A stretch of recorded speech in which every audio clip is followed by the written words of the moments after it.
Oke, Assalamualaikum warahmatullahi wabarakatuh. Waalaikumsalam warahmatullahi wabarakatuh. Waalaikumsalam warahmatullahi wabarakatuh.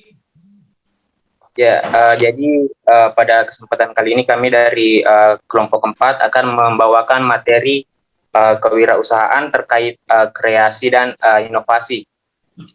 Jadi kami akan membawakan beberapa subtopik terkait materi ini, tapi sebelum itu saya akan memperkenalkan anggota dari kelompok kami yang terdiri dari 5 orang. Yang pertama ada Nur Haira Arindita Fortuna, yang kedua ada Anggun Putri Maharani, yang ketiga ada Niftahul Jannah, yang keempat ada Nurul Aidan Yosi, dan yang terakhir saya sendiri Wahyu.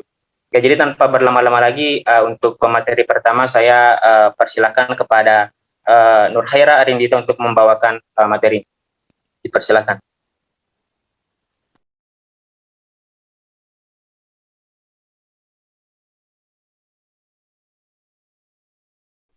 Iya baik, terima kasih atas kesempatan yang telah diberikan kepada dari moderator kepada saya. Pertama-tama untuk materi pertama mengenai kewirausahaan, di sini saya akan menjelaskan judul materinya yaitu kemampuan mengenali peluang. Jadi untuk submateri ini kita akan menjelaskan dulu apa itu peluang.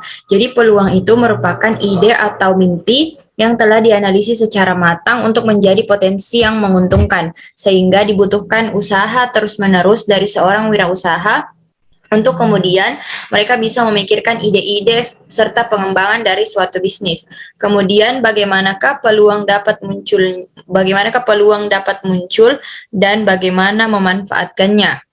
Nah, peluang bisnis yang baik ini tidak akan muncul begitu saja, tetapi dihasilkan dari kewaspadaan seorang wirausaha terhadap berbagai kemungkinan yang ada, atau pada kasus tertentu merupakan hasil dari suatu mekanisme yang sengaja dibuat untuk mengidentifikasi peluang yang potensial. Kemudian pengetahuan yang telah dimiliki oleh pengusaha ini merupakan pengalaman yang telah mereka alami sebelumnya dan juga merupakan kombinasi antara pendidikan yang telah mereka enyam. Jadi bukan hanya sekedar kemampuan melihat peluang, tetapi adanya campur tangan antara pendidikan serta pengetahuan. Saya pikir itu saja, saya kembalikan kepada moderator. Baik, terima kasih Nur Haira atas presentasinya yang cukup baik. Yang kedua itu ada yang materi kedua itu akan dibawakan oleh Saudari Anggun Putri Maharani. Baik, terima kasih kepada moderator telah memberikan kesempatan. Nah, untuk materi kedua ada mengenai kemampuan mengambil risiko. Nah, di sini menurut Lejes dan kawan-kawan tahun 2022, perilaku pengambilan risiko adalah perilaku yang mengandung potensi menimbulkan kerugian, namun juga memberikan kesempatan untuk memperoleh keuntungan. Ketika memutuskan untuk memulai suatu bisnis, maka keputusan tersebut sebenarnya sudah merupakan risiko. Dalam proses pengembangan bisnisnya, semakin banyak risiko yang dihadapi, langkah demi langkah adalah risiko bagi dirinya yang harus diperhitungkan sebagai mengambil suatu keputusan. Risiko berwirausaha memiliki sisi negatif dan sisi positif. Sisi negatif risiko muncul karena situasi yang dihadapi dalam berbisnis tidak pasti. Berbagai kemungkinan dapat terjadi dalam situasi yang tidak dapat ditebak. Contohnya, banyak perusahaan yang mengalami kebangkrutan akibat krisis moneter dunia yang terjadi pada tahun 1997 sampai 1998. Kemudian dari sisi positifnya, jika wirausaha dapat memperhitungkan risiko secara tepat, maka keuntungan bisnis justru akan diperoleh. Banyaknya risiko yang ditemui seharusnya membuat seorang wirausaha justru selalu berusaha untuk memperhitungkan strategi bisnis dengan cerdas agar dapat meminimalisir kerugian dan memaksimalkan keuntungan. Baik, itu dari saya mengenai materi kemampuan mengambil risiko. Saya serahkan kepada moderator. Baik, terima kasih Saudari Anggun. Untuk materi selanjutnya itu ada materi terkait kreativitas yang akan dibawakan oleh Saudari Niftahul Jannah. Dipersilakan. Oke, terima kasih moderator atas kesempatan yang diberikan. Selanjutnya, subtopik selanjutnya yaitu mengenai kreativitas. Untuk yang pertama-tama itu kita harus tahu apa itu kreativitas. Jadi, kreativitas adalah kemampuan untuk menghasilkan ide dengan menggabungkan, mengubah atau memodifikasi ide yang telah ada. Sebuah produk itu bisa disebut sebagai kreatif ketika produk itu baru dan tepat. Kreativitas itu ditandai dengan kemampuan untuk membuat atau menghasilkan sesuatu bentuk yang baru, di mana hal tersebut diperoleh dari imajinatif. Produk yang baru merupakan produk yang orisinil, sedangkan produk yang tepat adalah produk yang sesuai dengan kebutuhan konsumen. Sekian dari saya kembalikan ke moderator. Oke, terima kasih Saudari Nifta atas presentasinya. Ya, jadi materi selanjutnya itu ada materi terkait berpikir kreatif yang akan kembali dibawakan oleh Saudari Nur Khaira. Dipersilahkan. Oke, baik. Terima kasih untuk subtopik yang bagian ketiga, titik 2, yaitu berpikir kreatif. Jadi, sebelum kita mengetahui bagaimana cara berpikir kreatif itu merupakan sebuah ide adalah hasil dan pemikiran dari setiap produk adalah manifestasi dan ide dari seseorang. Kemudian manifestasi ide untuk berpikir kreatif itu merupakan bagian dari bentuk wirausaha serta proses berpikir kreatif sebagai seorang wirausaha merupakan hal yang menjadi sangat esensial. Di samping itu, apapun tujuannya, berpikir adalah alat yang sangat diperlukan dalam kehidupan semua wirausaha sukses. Banyak hal yang dinikmati saat ini adalah hasil pemikiran kreatif yang tidak terjadi secara kebetulan. Kemudian, wirausaha sukses ini muncul bukan dengan kekuatan atau kekerasan, melainkan dengan strategi unggul, serta bagaimana cara mereka memanfaatkan ide kreatif mereka untuk menjadikannya sebagai wirausaha. Saya pikir itu saja dari saya kembalikan kepada moderator. Baik, terima kasih Saudari Nur Khaira. Jadi untuk materi selanjutnya akan kembali dibawakan oleh Saudari Miftahul Jannah. Dipersilahkan. Oke, yang selanjutnya yaitu 3.3 kemampuan inovasi. Inovasi itu sendiri didefinisikan sebagai menambahkan sesuatu yang baru terhadap sesuatu produk atau proses yang sudah ada. Menurut Okpara tahun 2007, inovasi adalah kunci untuk melakukan pengembangan pada perusahaan, wilayah, atau bahkan pengembangan suatu negara. Seiring dengan terjadinya perubahan teknologi ini, maka penjualan berbagai produk lama akan mengalami penurunan. Demikian pula dengan pengurangan atau penutupan industri-industri lama.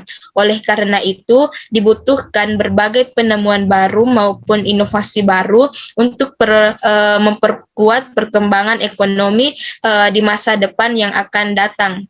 Sekian dari saya kembalikan ke moderator.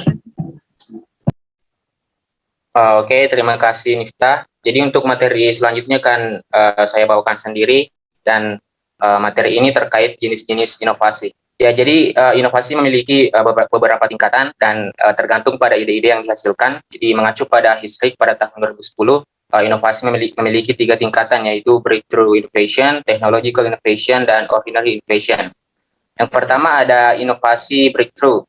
Jadi inovasi ini merupakan inovasi yang paling jarang digunakan dan biasanya digunakan sebagai bentuk awal untuk memperkuat suatu area yang sedang dikembangkan.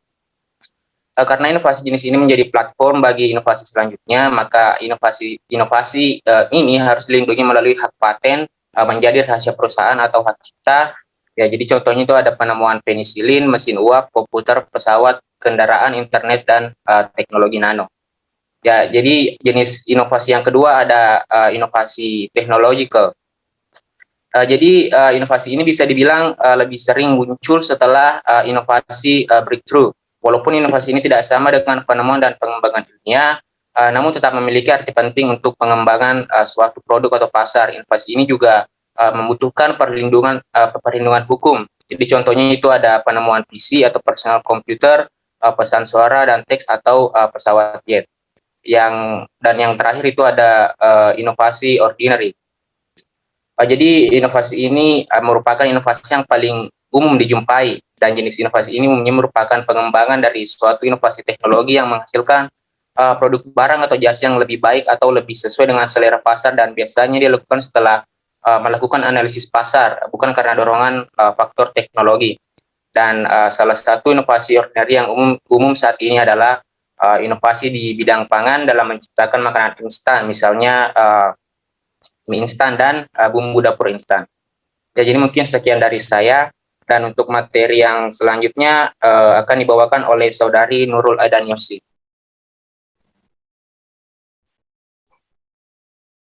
Oke, baik. Materi selanjutnya yaitu menentukan suatu inovasi baru. Salah satu dilema yang sering ditemui oleh seorang wirausaha adalah bagaimana menentukan suatu produk atau bagaimana mengidentifikasi kebaruan dari suatu ide. Contoh, Sony membuat Walkman menjadi produk baru yang sangat populer pada tahun 1980-an. Walaupun konsep pemutar kaset telah ada sejak bertahun-tahun yang lalu. Menciptakan jenis lain dari suatu produk dengan melakukan sedikit modifikasi atau perubahan tidak harus merupakan konsep baru. Juga dapat disebut sebagai sesuatu yang baru. Contoh lain adalah perusahaan deterjen yang mengganti warna kemasan lalu menambahkan kata baru pada kemasan dan mempromosikannya sebagai produk baru.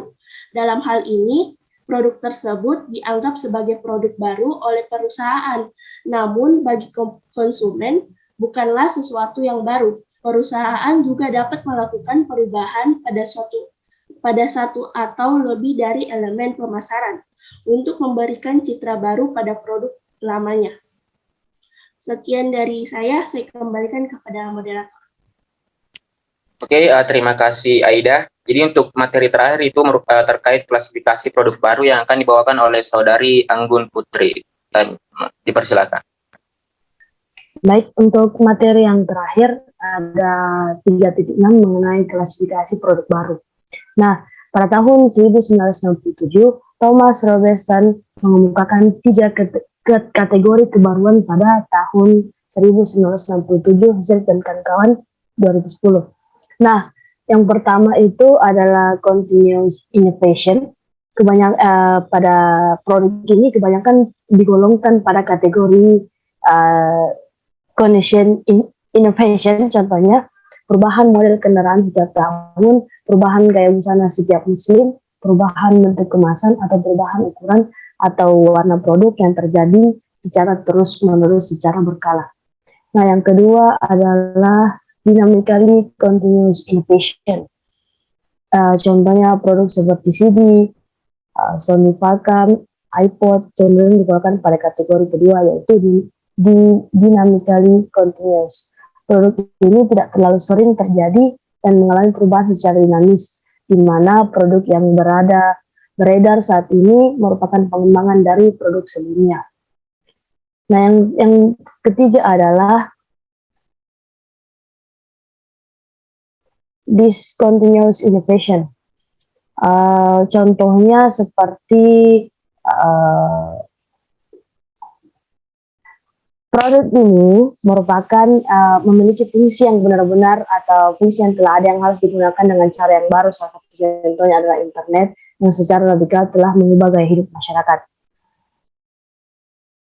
Dari sudut pandang perusahaan, Hisset dan kawan-kawan 2010 juga mengatakan bahwa klasifikasi produk baru juga dapat dilihat dari sudut pandang perusahaan.